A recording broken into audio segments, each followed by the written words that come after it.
గంట పోయిన 3 గంటలు ఆయన కొరకు మనం గడిపామనుకో, అది మనకెంతో మేలుకరం. మనకి, మన కుటుంబాలకి ఆశీర్వాదకరం అనమాట. అటువంటి ఆశీర్వాదాన్ని మనం కోల్పోకూడదు. ఎందుకంటే ఆయన ఎలాగొస్తాడో తెలీదనమాట. ఆయన ఎలాగొస్తాడంట, దొంగ వలే వస్తాడంట. దొంగ ఎప్పుడొస్తాడమ్మా? అర్ధరాత్రి అందరూ పడుకున్నాక వస్తాడనమాట. అలా వచ్చినప్పుడు మనం పడుకున్న సుఖం ఏముంది? మనం మేలుకొని ఉండాలి. నిజమే, ఆ 10 మంది కన్యకలు ఉన్నారు. 10 మంది కూడా నిద్రపోయారు. అయితే 5గురు సిద్ధపడి ఉన్నారు. దేని కొరకంట?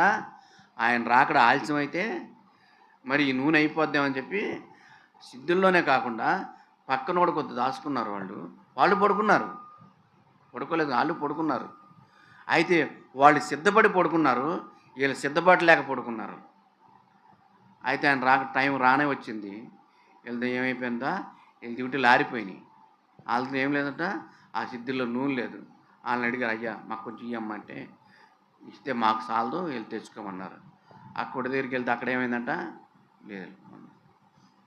కాబట్టి ఆ సిద్ధపడి కన్యకలు 5గురు ఎవరైతే ఉన్నారో వారి వల్లే మనం జీవిద్దాం.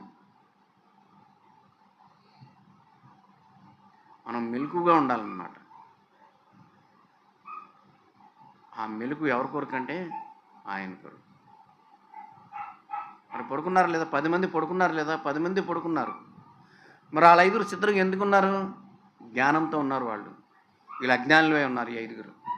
కాబట్టి వీళ్ళకి సిద్ధపాటు లేదు, వాళ్ళకి సిద్ధపాటు ఉంది. తర్వాత ప్రభు ఏమన్నాడు? మీరెవరో నాకు తెలియదు అన్నాడు. మీరెవరో నాకు తెలియదు అన్నవారు ఉన్నామా? నా కుమార్తె, నా కుమారుడా రా అని పిలుచుకునే వారికి మనం ఉన్నామా? అది మీరే ఆలోచించుకోండి. ఈ వాక్యం